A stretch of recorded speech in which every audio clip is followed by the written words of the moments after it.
रविवार के दिन जिसको कैंसर जैसी बीमारी हो, लीवर किडनी की बीमारी हो, डायलिसिस चल रहा हो या बीपी ज्यादा ऊंचा नीचा हो रहा हो, तो रविवार के दिन जब सूर्य नारायण भगवान को अर्घ दो, रविवार के दिन जब सूर्य नारायण भगवान को अर्घ दो और रविवार के दिन जब सूर्य नारायण भगवान को अर्घ दोगे तो उसी तांबे के लोटे को धोना मत, रख देना और उसी तांबे के लोटे को रविवार को सूर्य को अर्घ देकर वही तांबे के लोटे में फिर पानी भर लेना और सोमवार के दिन उसी तांबे के लोटे से शंकर जी को जाकर जल चढ़ा देना और उस पानी को लाकर थोड़ा सा आचमन कर लेना। बीपी और शुगर लेवल में आना प्रारंभ हो जाएगा। 2-4 हफ्ते कर देखो।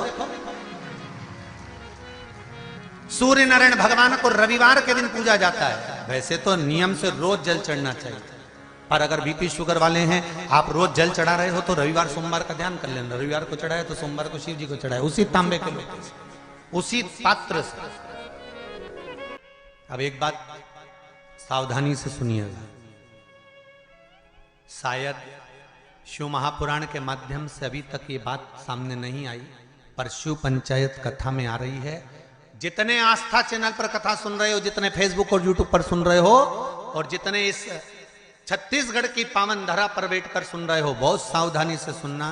एक प्रश्न हमारे भीतर खड़ा होता है, जब हम सूर्य नारायण भगवान को अर्घ देते हैं, जल चढ़ाते हैं, तो वो जल पृथ्वी पर जब गिरता है तो उसके छींटे हमारे शरीर पर लगते हैं। क्या वो ठीक है? क्या वो श्रेष्ठ है? तो शिव महापुराण की कथा कहती है, जब हम सूर्य को अर्घ देते हैं, सूर्य को जल चढ़ाते हैं, वो पानी जब पृथ्वी पर गिरता है, उसके छींटे हमारे शरीर पर लगते हैं, तो वो श्रेष्ठता का भाव निर्मित करते हैं। वो गलत नहीं हो सकता। कारण अब वो भी समझ लीजिए।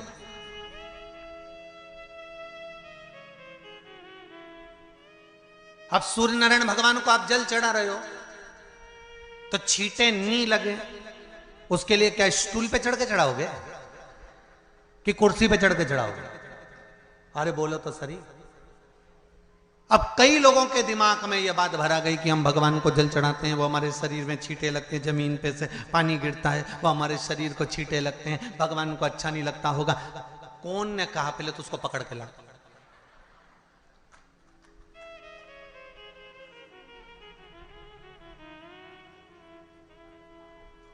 क्योंकि मेरे राम जी महाराज, मेरे भगवान कृष्ण, बड़े बड़े संत, साधु, सन्यासी, तपस्वी, साधक, उपासक जितने भी हुए, जिन्होंने सूर्य की आराधना करी, इन्होंने टेबल पे चढ़कर या कुर्सी पे चढ़कर जल नहीं चढ़ाया। इन्होंने पृथ्वी पर खड़े होकर ही, क्योंकि पृथ्वी तत्व के देव हैं शिव।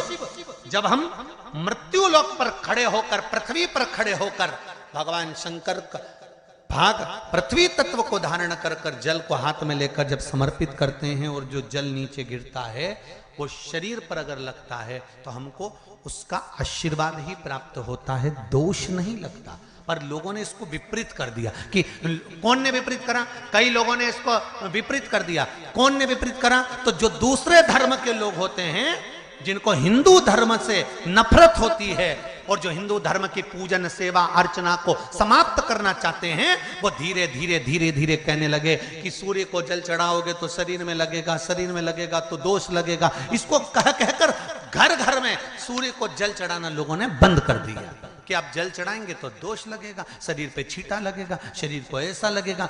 ये दोष नहीं है। कितनी सुंदर बात है महाराज। सूर्य नारायण भगवान को जब जल चढ़ाया जाता है, हाथ सिर से 8 इंच की दूरी पर होना चाहिए। जम के बोलिए, सिर से कितना ऊंचा होना चाहिए? 8 इंच ऊपर अपना हाथ होना चाहिए मस्तक से सूर्य को जल चढ़ाते समय। और ना चांदी का, ना स्टील का, ना लोहे का, ना प्लास्टिक का, ना कांच का, ना सोने का कोई बर्तन, ना कांसे का, ना एल्युमिनियम का, ना पीतल का, केवल एक पात्र होना चाहिए, वो है तांबे का। काय का पात्र होना चाहिए? तांबे का पात्र, और सूर्य नारायण भगवान को जब 8 इंच ऊपर तुम्हारा हस्त है, और जब हम सूर्य को जल चढ़ा रहे हैं, कैसे जल चढ़ाना है वो भी समझ लीजिए। अगर कोई कैंसर का मरीज है, जिसके चेस्ट में कैंसर आ गया हो, लेफ्ट में राइट में कहीं पर कैंसर आ गया हो, या कोई गठान आ गई हो, तो महाराज आप जल चढ़ाते समय उस जल की धार को सूर्य भगवान को जब चढ़ा रहे हो, तो धार आपकी गठान की ओर जाना चाहिए, जिससे सूर्य की किरण उस जल में से आपके उस स्थान पर पड़े, उस जगह पर पड़े जहां पर गठान है। महाराज आप लगातार जल तो चढ़ाना चालू करो, अच्छे अच्छे डॉक्टर फेल हो जाएंगे और कह देंगे गठान ठीक हो गई।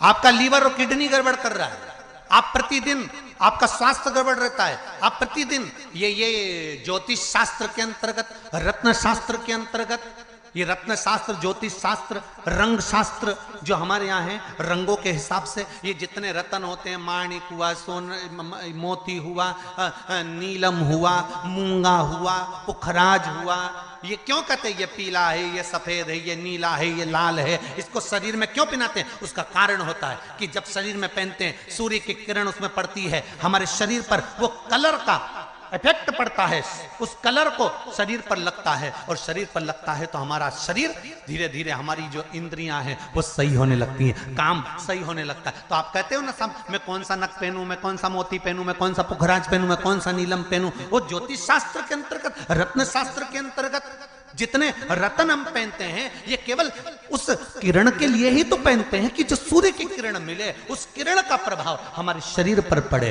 तो इन सबसे अच्छा है कि सुबह शंकर भगवान का नाम लो, तांबा का लोटा में जल भरो, 8 इंच ऊपर सिर से हाथ होना चाहिए, और सूर्य नारायण भगवान का दर्शन साधारण नहीं, जो जल तुम चढ़ा रहे हो, वो जल की जो धार आ रही है, उसमें सूर्य का दर्शन होना चाहिए, तो कैंसर की बीमारी कभी नहीं हो सकती।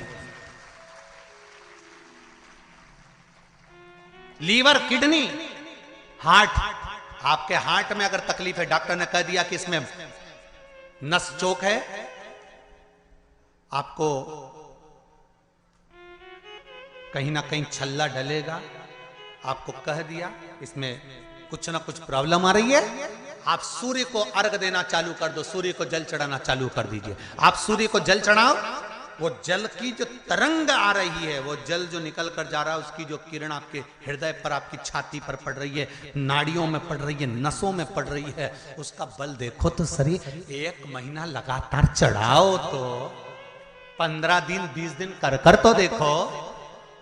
क्यों राम जी महाराज जल चढ़ाते थे, क्यों भगवान कृष्ण जल चढ़ाते थे सूर्य को, क्यों दशरथ जी महाराज जल चढ़ाते थे, क्यों कश्यप ऋषि जल चढ़ाते थे सूर्य को, सारे 33 कोटि देवता, सारे ऋषिवर, साधु संत सन्यासी तपस्वी साधक उपासक सब भगवान सूर्य को अर्घ दिया करते थे। क्यों देते थे,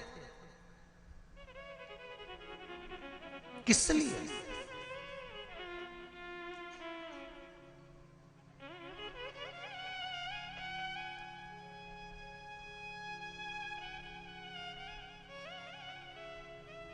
सूर्य नारायण भगवान को जल चढ़ाते समय आपके पंजों की एड़ी ऊंची नहीं होना चाहिए, ध्यान दीजिएगा महाराज।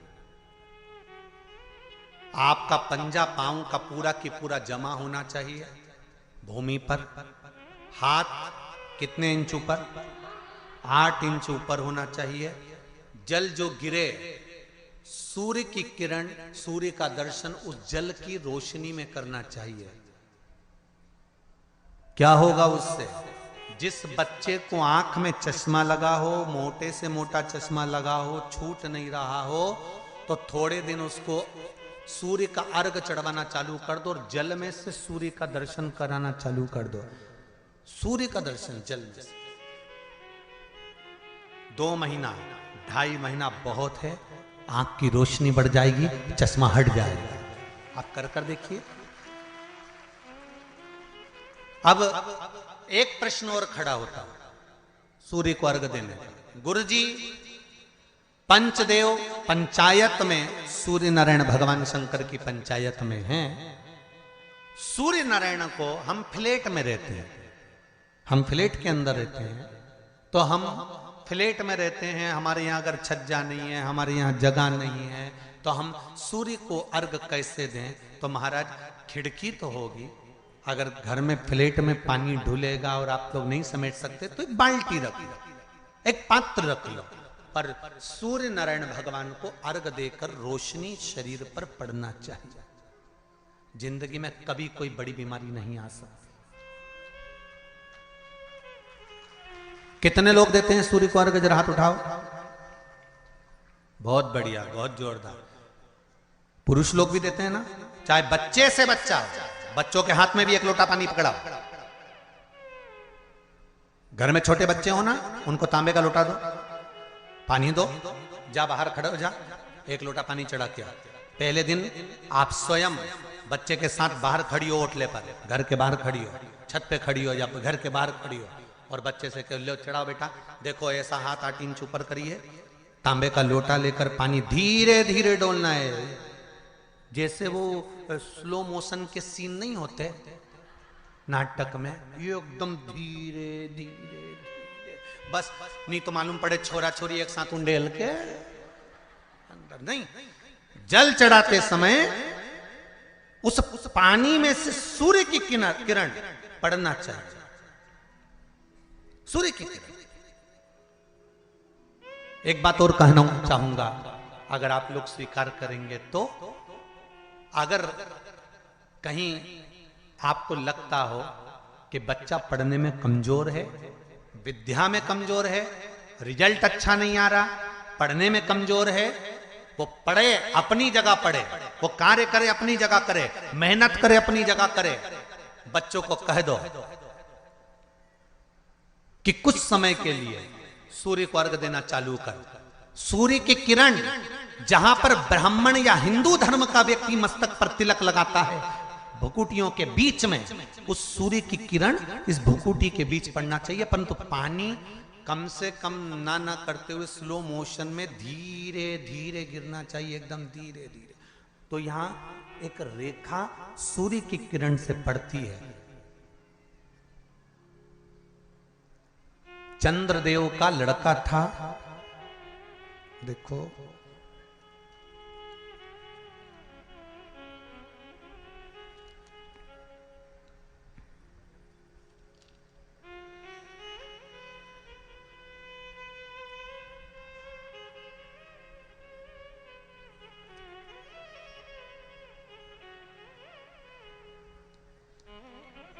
चंद्रदेव का लड़का था वर्चा।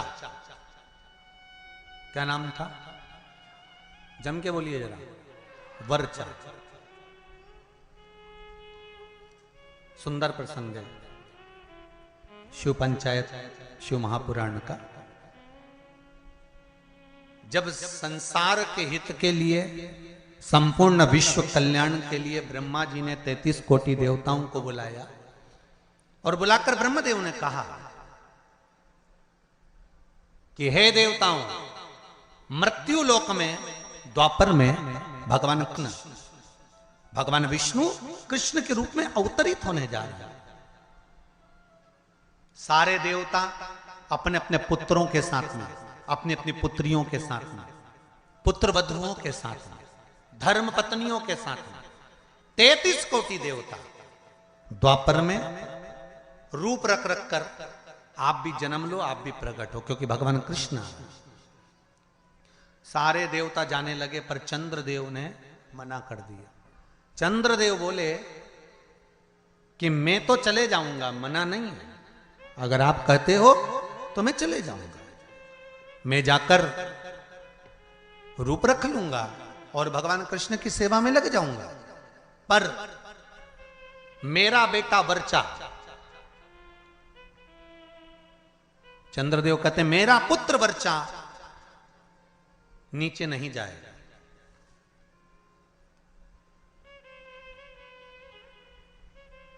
खूब समझाया देवताओं ने। देखिए, जब 33 कोटि देवता जा रहे हैं तो आप अपने पुत्र को क्यों नहीं भेजते?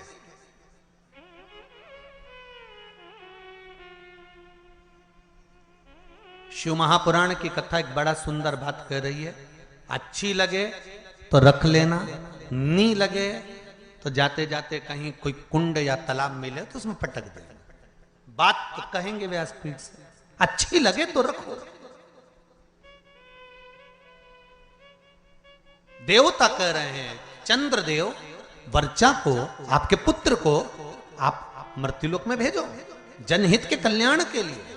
जब राष्ट्र हित की बात आए, जनहित की बात आए, धर्म की बात आए, सनातनियों की बात आए, देव और धर्म की बात आए, तो हर माता पिता को चाहिए कि अपने घर के बच्चों को सबसे पहली सीख ये दी जाए कि धर्म का जब मामला हो, सनातनियों का जब मामला हो, जब राष्ट्र सेवा का मामला हो, तो सामने जाकर खड़े हो जाओ, आगे जाकर खड़े हो जाओ। यह हर एक बच्चे को सीख देना चाहिए।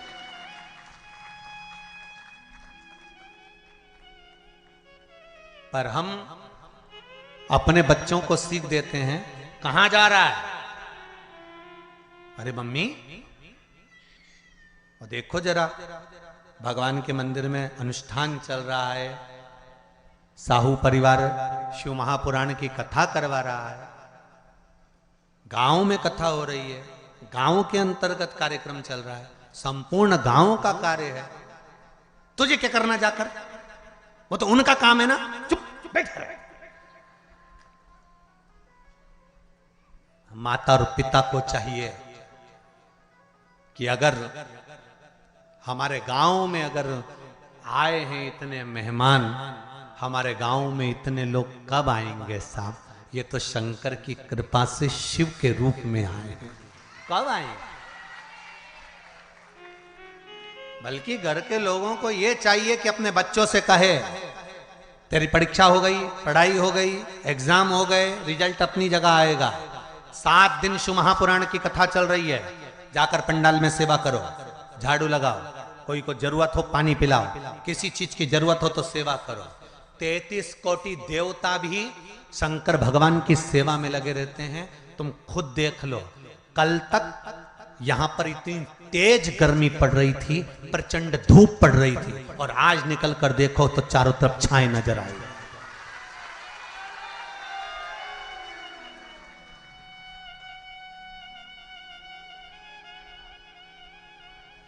कार्यकर्ता कह रहे थे गुरुजी इतनी गर्मी, इतनी गर्मी, इतनी गर्मी, इतनी गर्मी कि कपड़े तक पसीने में नहा रहे हैं।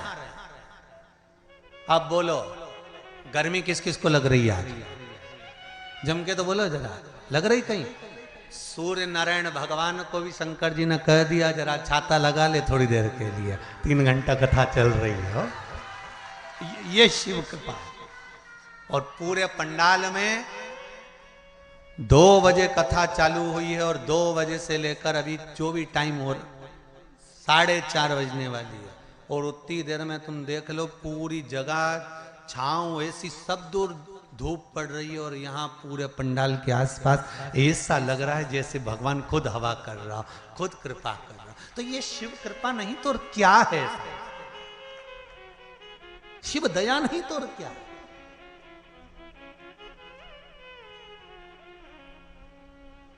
अरे तेरा ही दिया मैंने खाया पिया है, तेरा शुक्रिया है, तेरा शुक्रिया है। मुझे भोले बाबा ने बहुत दे दिया है, तेरा शुक्रिया है, तेरा शुक्रिया है। जब धर्म हित की बात आए, सनातनियों की बात आए, देव और देवताओं की बात आए, तब हमारे बच्चों को हमें सीख देना है कि आगे बढ़ जाओ। पर चंद्रदेव ने अपने पुत्र वर्चा को कहा यह नहीं जाएगा, द्वापर में मृत्यु लोक में भगवान नारायण के साथ में कार्य करने के लिए नहीं जाएगा।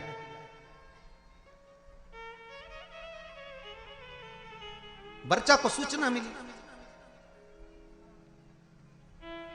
वर्चा को खबर मिली। कई लोगों के मन में एक प्रश्न आता है, भगवान कृष्ण पांडवों के साथ थे? बोलो तो थे ना? भगवान कृष्ण अगर पांडवों के साथ थे, भगवान कृष्ण को मालूम था अभिमन्यु चक्रव्यूह में फंस चुका है, भगवान कृष्ण चाहते सुदर्शन उठा के अभिमन्यु को बचा सकते थे। भगवान कृष्ण चाहते तो अभिमन्यु की रक्षा कर सकते थे, भगवान कृष्ण चाहते तो अभिमन्यु को बचा सकते थे, अभिमन्यु की रक्षा कर सकते थे। जब अर्जुन, नकुल, सहदेव, भीम, युधिष्ठिर, ये पांचों की रक्षा मेरे कृष्ण ने हर घड़ी, हर पल, हर क्षण करी, तो सुभद्रा का पुत्र है अभिमन्यु।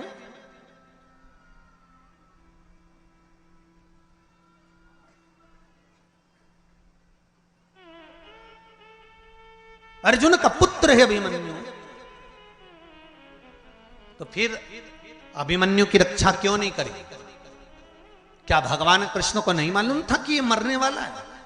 क्या भगवान कृष्ण को नहीं ज्ञात था कि ये मरने वाला है? उसकी कथा है ये। चंद्रदेव ने कह दिया था मैं मेरे बेटे को नहीं भेजूंगा। वर्चा को मालूम पड़ा,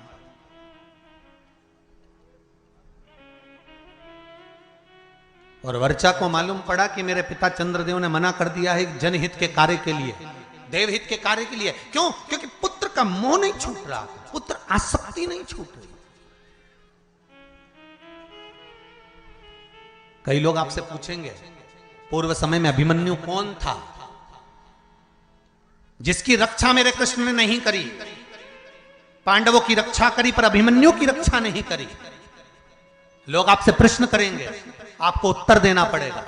घर के छोटे बच्चे पूछेंगे मम्मी चक्रव्यूह में अभिमन्यु पड़ा था, महाभारत देखकर कहेंगे जब भगवान कृष्ण पांडवों के साथ थे तो अभिमन्यु की रक्षा क्यों नहीं करी? तो आपको बताना पड़ेगा कि अभिमन्यु पूर्व समय में चंद्र का पुत्र वर्चा था और इसकी रक्षा क्यों नहीं करी, वो भी कथा वर्णन कर रही है। ये शिव पंचायत, शिव महापुराण में चरित्र आता है हमारा। अभिमन्यु का पूर्व का नाम था वर्चा, चंद्र का पुत्र।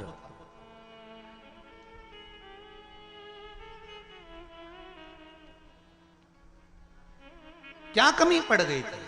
क्यों नहीं करी?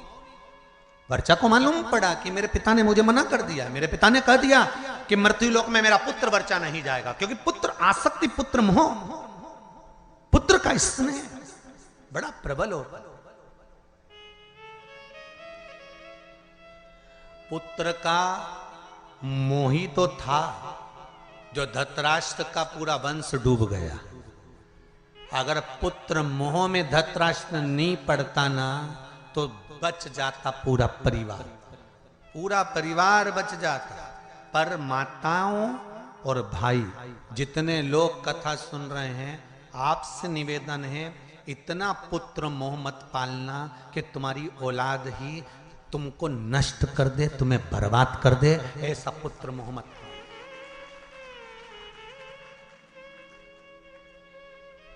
बहुत पुत्र मोह है आज के जमाने में, मेरा बेटा, मेरा बेटा, मेरा छोरा, मेरा छोरा, मेरा छोरा, और छोरा छोरा छोरा, और जब आई छबीली फिर काय का छोरा।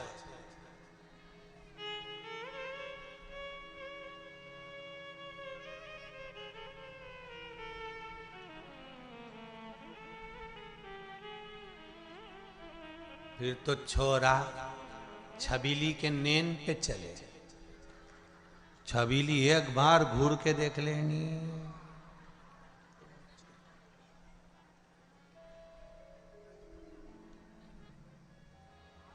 इतना बल।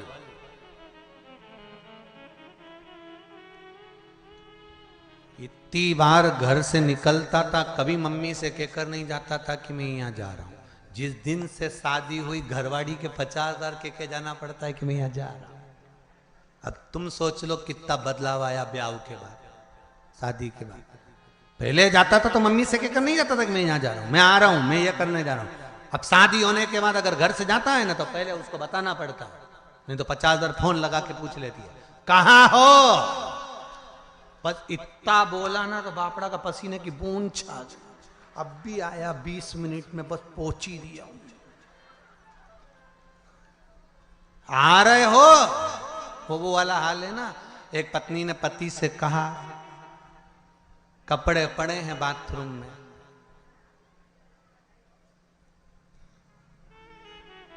धो देना, नहीं तो मैं धो दूंगी। समझदार पति था, समझ गया अगर कपड़े नहीं धोए तो ये अपने को,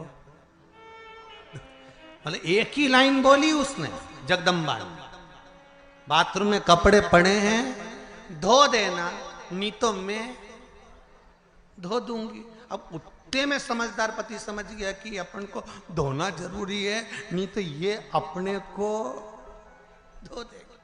तो बेचारा नहाया बाद में, पहले वाने कपड़े ही धोया, क्योंकि उसको मालूम था नहीं तो अपने अपने धो देगी दाग। तो ये निवेदन है आप सबसे, बच्चों को।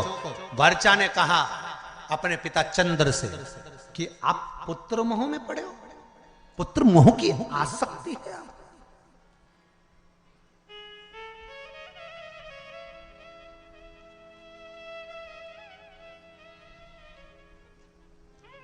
पुत्र मोह की आसक्ति।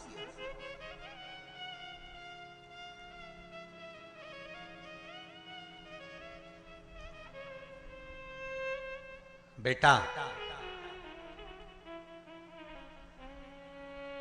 मैं नहीं चाहता कि मृत्यु लोक में तुम द्वापर में भगवान विष्णु के साथ नीचे लीला करने के लिए जाओ, क्योंकि नीचे मैं जानता हूं युद्ध होने वाला है, और युद्ध होगा और सब समाप्त होगा।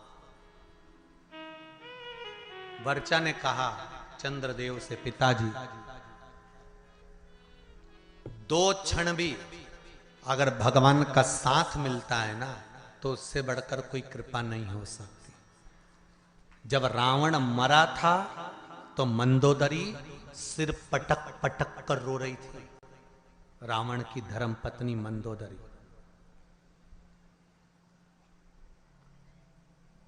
तो भगवान राम ने मंदोदरी से जाकर कहा, मंदोदरी तुम राजमाता हो,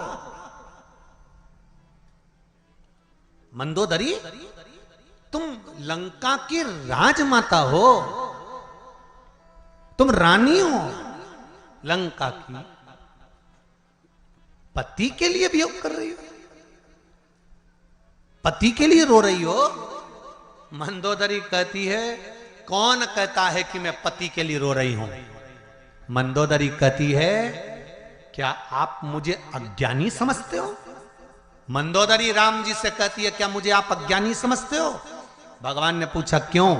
मंदोदरी कहती है, यह अज्ञानता की बात है कि किसी के मरने पर रोया जाए।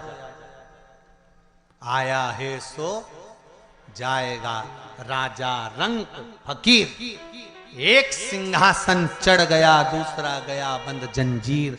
ये तो संसार सागर है, जो आया है उसको जाना है। कोई अच्छे से जाएगा, कोई बुरे से जाएगा, मरना तो सबको है, चाहे तुम बादाम खाओ चाहे रोटी खाओ। राख का ढेर सबका बनना है। कहीं की ब्यूटी क्वीन भी होगी ना, उसके मरने के बाद राख क्वीन नहीं होगी।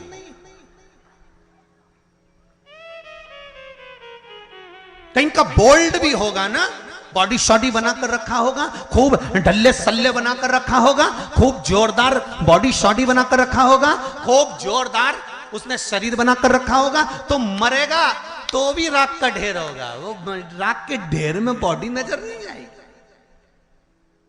और 4 घंटे तुम अगर मेकअप भी करोगे ना, तो मरने के बाद में मेकअप ढेर में नहीं दिखाएगा। तो बादाम खाओगे तो भी मरोगे, नहीं खाओगे तो भी मरोगे, रोटी खाओगे तो भी मरोगे, नहीं खाओगे तो भी मरोगे। तो ये अंदाजे में मत रहना कि मृत्यु तुम्हारा चेहरा देखकर तुम्हें 2-4-8 दिन और ज्यादा दे देगी।